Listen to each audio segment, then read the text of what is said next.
लोग, देशतुल्य कार्यकर्ता हमारे सटेर विधानसभा क्षेत्र के, आज हमारे परम सम्माननीय इस जिले के प्रभारी मंत्री आज इस पावन भूमि में हमारे सटेर विधानसभा की पावन भूमि पर पधारे हैं। तालियों की गड़गड़ाहट के साथ स्वागत होना चाहिए, तालियां बराबर बजनी चाहिए। आज हमारे इस क्षेत्र के लोकप्रिय विधायक, पूर्व विधायक, हम परम सम्माननीय कैलाश पटेल जी का आगमन हुआ है। तालियों की गड़गड़ाहट एक बार फिर किसी पावन भूमि पर दिखनी चाहिए। माननीय मंत्री जी के तालियों की गड़गड़ाहट अरविंद भैया जिंदाबाद, पटेल जी जिंदाबाद। नेता मध्य प्रदेश के पूर्व कैबिनेट मंत्री माननीय अरविंद सिंह भदौरिया जी के नेतृत्व में आज स्वागत हो रहा है। हमारे अतिथि बंधु कार्यक्रम का विद्युत दीनदयाल जी के चित्र पर माल्यार्पण कर और दीप प्रज्वलित कर इस कार्यकर्ता सम्मेलन का विद्युत शुभारंभ कर रहे हैं।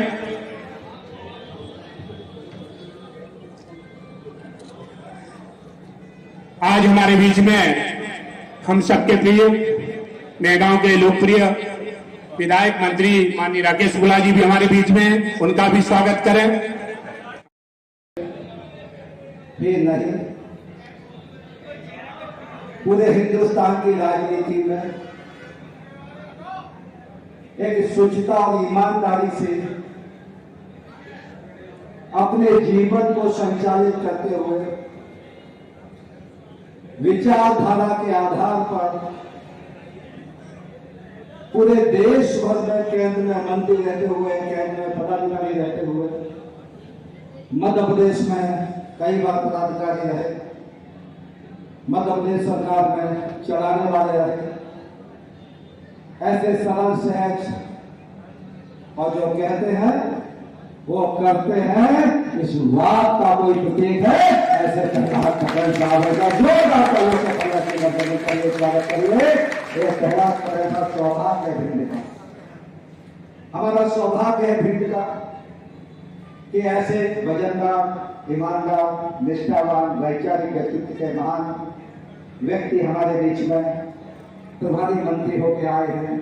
इसे अटेर विधानसभा की ओर से ही नहीं, पूरे भिंड जिले की ओर से भी हम आपका स्वागत करते हैं, वंदन करते हैं, अभिनंदन करते हैं। हमारे बीच में भिंड दतिया लोकसभा की सांसद महोदया, जो आप सबके प्रयास से अटेर विधानसभा, हम कुछ मतों से रह गए थे, मैंने दीदी आपको नहीं रहने देंगे, तो अटेर विधानसभा में भी बम्पर जीत के रहे। ऐसी संध्या राय को भी हम लोग सम्मान करते हैं, मान करते हैं। हम सबके लाडले नेता, प्यारे हमारे नैगांव विधानसभा विधायक रहे और मध्य प्रदेश सरकार में कैबिनेट मंत्री माननीय राकेश शुक्ला जी हमारे बीच में, उनका भी तालियों योगी छत्तीस समाज के राष्ट्रीय अध्यक्ष, डॉक्टर राष्ट्रीय अध्यक्ष आदरणीय मोक्ष सिंह लड़भैया हमारे बीच में है। हमारे सबके युवा नेता संगठन में रात दिन लगातार परिश्रम करते हैं, ऐसे देवेंद्र भैया जी के लिए जोरदार तालियों से स्वागत करिए। आदरणीय रफीराज यादव लला साहब जिले के उपाध्यक्ष, सत्येंद्र भदौरिया जी जिले के उपाध्यक्ष महोदय, आदरणीय हमारे सुगत सिंह जी जोगी छत्तीस समाज के जिला अध्यक्ष सरल चक्रा धरे हैं और 3 बार के सरपंच नाइंदा जोरदार तालियों से स्वागत करिए। सरोज जोशी रहे जी, हमारे फौजी साहब मेरे 7 साल लगे हैं, कैलाश भाई साहब मेरे 7 साल लगे थे चुनाव, फौजी साहब कभी बीजेपी में आ गए, ऐसे हंसकर फौजी का जोरदार तालियों से स्वागत करिए। आपके विचार में आपकी जिला पंचायत है, युवा मोर्चा का जिला अध्यक्ष बैठे विकास सिंह कुशवाहा जी, हमारे मंडल अध्यक्ष महोदय शैलेंद्र पालीवाल जी। नेता मध्य प्रदेश के पूर्व कैबिनेट मंत्री माननीय अरविंद सिंह भदौरिया जी के नेतृत्व में आज स्वागत हो रहा है।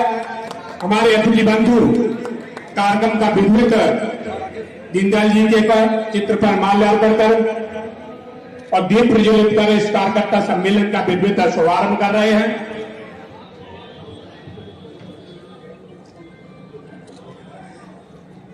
आज हमारे बीच में हम सबके प्रिय नैगांव के लोकप्रिय विधायक मंत्री माननीय राकेश शुक्ला जी भी हमारे बीच में हैं, उनका भी स्वागत करें।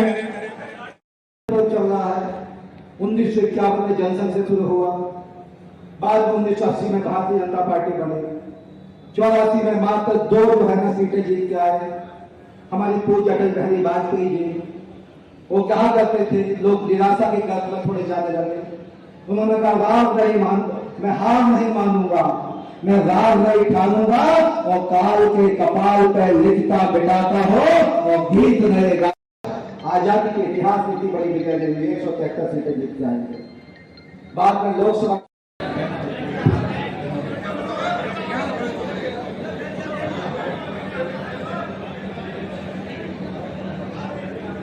प्रधानमंत्री के रूप में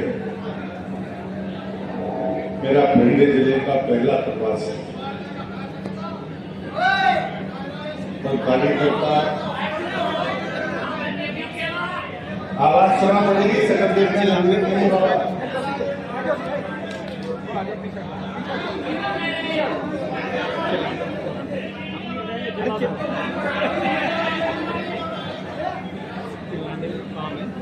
मेरा पहली बार प्रभारी मंत्री के तौर पर भिंड में आना हुआ है।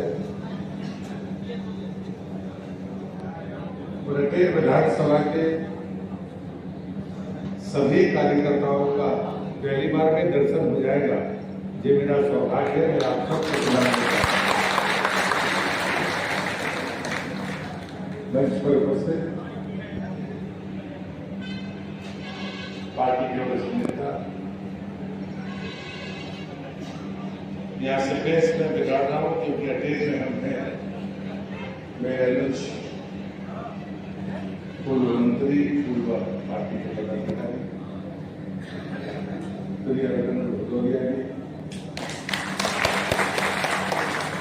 यहाँ से सांसद, जिनका सांसद में भी मैं उनका साथी रहा हूं, हमारे संजय राय जी, मंत्री परिषद में मेरे सहयोगी, युवा मोर्चे से मेरे साथी सम्मानीय राकेश शुक्ला जी, जिले के अध्यक्ष सम्मानीय देवेंद्र भदौरिया जी, मंच पर उपस्थित लोधी छत्री महासभा के वरिष्ठ नेता सम्मानीय कोकसिंह नजरिया जी, राजापुरा मंच से आदरणीय बादल शक्ति, जिले के सभी पदाधिकारी, मंडल के अध्यक्ष और जो भी जनपद और अन्य क्षेत्रों में जनप्रतिनिधि होंगे,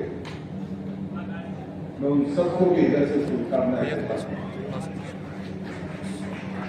संकट पर्व शुरू है। हम सब भारतीय जनता पार्टी के कार्यकर्ता हैं। तो कार्यकर्ता का मतलब ये होता है कि हम अपनी विजय और पराजय दोनों को उनका सदैव मूल्यांकन करते हैं कि कहां चूक हो गई तो हारने और जीतने का लक्ष्य रखा था तो कुछ लक्ष्य के पास हम थे या नहीं। मित्रों, राजनीति बहुत वैज्ञानिक ढंग से हो रही है। ये संगठन पर्व है तो भारतीय जनता पार्टी का जो संविधान है, उन संविधान में बहुत बार मैंने संशोधन देखे हैं। मैं काफी लंबे समय से संसद में रहा हूं, लेकिन अभी जो वर्तमान में जो संशोधन हुए थे उसमें तय हुआ कि हर 6 साल बाद देश के भारतीय जनता पार्टी के प्रत्येक कार्यकर्ता को अपनी फिर से सदस्यता लेना होगी, जो सदस्यता का रिन्यूअल होगा। उसमें गांव का भी कोई कार्यकर्ता होगा या देश के प्रधानमंत्री होंगे, उन सबको अपनी सदस्यता का रिन्यूअल कराना पड़ेगा। ये वर्ष उसी का वर्ष है। पहले 1 तारीख से होना था, वो तारीख 2 तारीख रखी गई। 2 तारीख को राष्ट्रीय अध्यक्ष श्री नड्डा जी प्रधानमंत्री को सदस्यता दिलाकर इस अभियान की शुरुआत करें। मध्य प्रदेश में हमारे प्रदेश के अध्यक्ष, मध्य प्रदेश के मुख्यमंत्री जी को भारतीय जनता पार्टी का सदस्य बनाकर इस अभियान की मध्य प्रदेश में शुरुआत करें।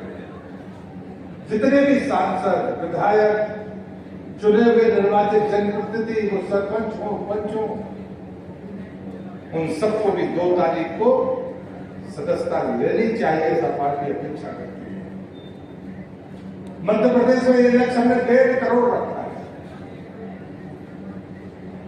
लेकिन जब हम बात करते हैं कि यहाँ चुनाव में कुछ वोटों से पीछे रह गए, अभी आपने लोकसभा का चुनाव देखा होगा, मध्य प्रदेश ने अपने संकल्प के मुताबिक हमने 2014 में 27 लोकसभा जीती, 2019 में 28 जीती और 2024 में पूरी 29 जीत कर हमने हिंदुस्तान में रिकॉर्ड किया।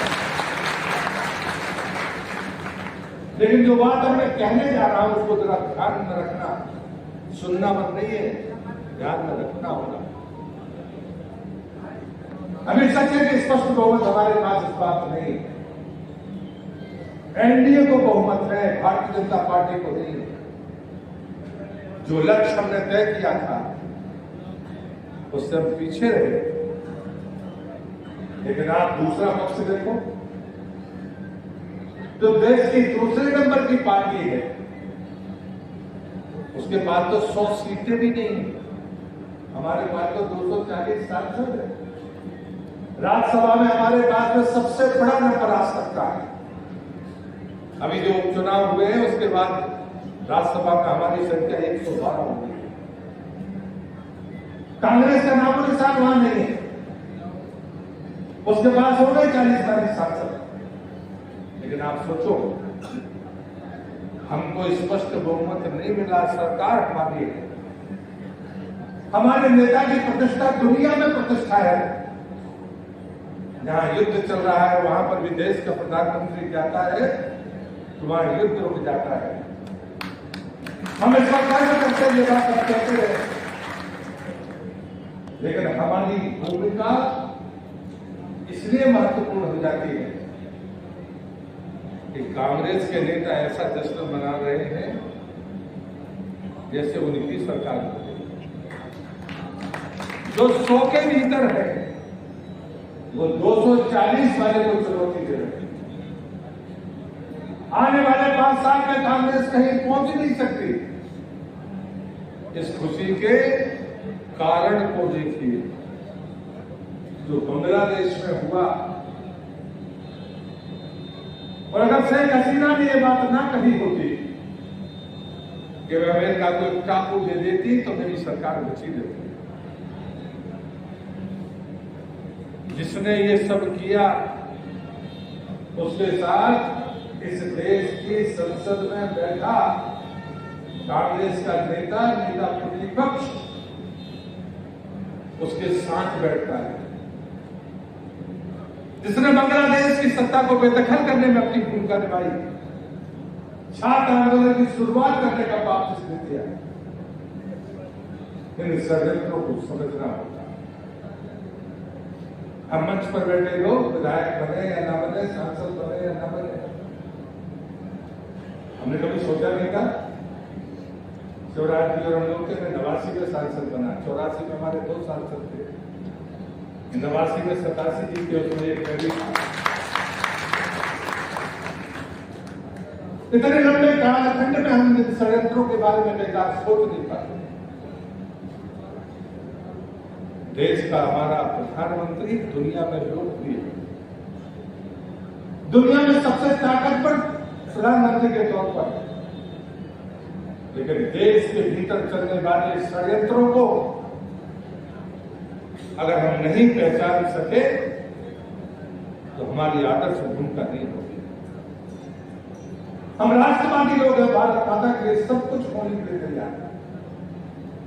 हमारे नेता संजय अटल बिहारी वाजपेयी कहते थे, व्यक्ति से बड़ा दल और दल से बड़ा देश। हमारे मन में कोई भ्रम नहीं है। जब सत्ता के लिए जोड़ तोड़ करें, हमने उस नेता की अगुवाई देखी है जो एक वोट से प्रधानमंत्री का पद ठुकराता है, राष्ट्रपति के पास जाकर जाता है, क्या एक वोट में 10 नहीं हो सकती थी? हम इतने कमजोर कभी नहीं रहे। लेकिन अटल बिहारी वाजपेयी का जिन्होंने भाषण सुना है, उन्होंने कहा था कि भ्रष्टाचार को हाथ से छूने की नहीं, मैं चिमटी से भी छूने की कोशिश नहीं करूंगा।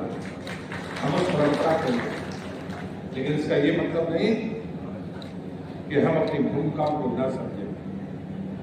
ये पार्टी की सदस्यता को बढ़ाना होगा। जातिवाद, क्षेत्रवाद जिनके मन को टिका दे वो भारतीय जनता पार्टी का कार्यकर्ता नहीं हो सकता। और इसलिए मैं कहता हूं कि कई बार हमें सोचना होगा कि कहीं हमें कमजोर तो नहीं कर रहा जाति। जाति की चिंता होनी चाहिए, जाति में नेतृत्व होना चाहिए, लेकिन जाति के नाम पर हम राष्ट्रवादी ताकतों को कमजोर करने लगे, ये स्वीकार नहीं होना चाहिए। और इसलिए मुझे लगता है कि हम सब मिलकर एक अच्छा वातावरण है। मध्य प्रदेश में हमारी सरकार है, देश में हमारी सरकार है, पूरी दुनिया भारतीय जनता पार्टी के यश मान रही है। हम एक बार फिर से खबर से मन से हारना नहीं चाहिए। अरे कल्पना करो, जनसंघ का कोई कार्यकर्ता रहा होगा जो कभी पार्षद भी नहीं बना, पंच नहीं बना, लेकिन बूथ पर जाकर खड़े होने में कुछ झगड़ा करता था। बूथ एजेंट में ही बनूंगा, ये उदाहरण नहीं मिल सकते। और इसलिए मुझे लगता है कि ये सबसे बड़ी ताकत है हमारी, जिन्हें विपरीत परिस्थितियों में मतदान केंद्र पर बैठकर इस राष्ट्रवाद की ताकत को जिनने अक्षुण्ण रखा। हो सकता है कि उनकी कोई पद की हैसियत ना हो, उनकी हैसियत ना हो, लेकिन उनका सम्मान करना ये भी भारतीय जनता पार्टी का सिद्धांत है। और इससे वो तमाम कार्यकर्ताओं, अभी हम लोगों ने बूथों की लड़ाई की है, सब जगह बूथ एजेंटों की लड़ाई, सांसदों के लिए विधायकों के लिए 80% लोग वही है जो लगातार बूथ पर बैठते आ गए। और यदि वो नहीं रहे तो उनका बेटा बैठने के बैठता है। चुनाव के अलावा में कोई ज्यादा नहीं होता। जरा पूछो उनसे कि आप ऐसा क्यों करते हो। मैं अपने नौजवान मित्रों से कहूंगा, आपने तो सरकारी देखी है, आपने विरोध तो देखा नहीं, आपने तो हमेशा अनुकूलता देखी। हम लोग जब युवा मोर्चे में थे तो उस प्रतिकूलता का सामना करने के बाद हमने सत्ता देखी है। इसलिए हम उस कीमत को जानते हैं जो समय बूथ पर हमारा एजेंट बड़ा मुश्किल मिलता था तो उसके साथ क्या होता था, उसकी कीमत का अंदाजा रहना चाहिए। हमें अतीत को पलट कर जरूर देखना चाहिए। जिन चुनौतियों के बीच से हमने ये ताकत इकट्ठी की, जिनके कंधों पर बैठकर अब यहां तक पहुंचे हैं, उन्हें सम्मान जरूर देना चाहिए। मेरी कोशिश होगी कि मैं जिले का प्रभारी मंत्री होने के नाते कुछ और कर पाऊंगा नहीं कर पाऊंगा ये तो भविष्य तय करेगा, लेकिन उन प्रदेश के कार्यकर्ताओं के दर्शन करके उनको कम से कम सम्मान देने का काम मैं जरूर करूंगा। इस बात की मैं गारंटी विधानसभा के आप सभी सक्रिय, स्वाभिमानी और पराजय को ठुकरा कर यहाँ उपस्थित सभी कार्यकर्ता भाई और बहनों का मैं हृदय से अभिनंदन करता हूँ। ये जो संगठन पर्व मैं आप सबसे विनती करता हूँ कि 2 तारीख को आप सदस्य बनिए, जनप्रतिनिधियों को बनाइए और अपने ऐप पर फोटो डालकर राज्य में बता दीजिए कटेर विधानसभा में 2 तारीख को नंबर 1 पर होंगे। इतने बड़ी संख्या में जहां हमारा कार्यकर्ता मौजूद हो, अगर एक कोई बना देगा खुद बनने के साथ तो अभी आपका रिकॉर्ड बन जाएगा। मैं दावे से कहता हूं ये स्वागत मेरे लिए ज्यादा अच्छा होगा जब मैं 2 तारीख को देखूंगा कटेर विधानसभा में ऐतिहासिक सदस्यता हुई। आप सबका आगे से बहुत बहुत धन्यवाद। भारत माता की मैं कहूँगा भारतीय जनता पार्टी, आप कहने दो बार जिंदाबाद जिंदाबाद। भारतीय जनता पार्टी जिंदाबाद जिंदाबाद। भारतीय जनता पार्टी जिंदाबाद जिंदाबाद।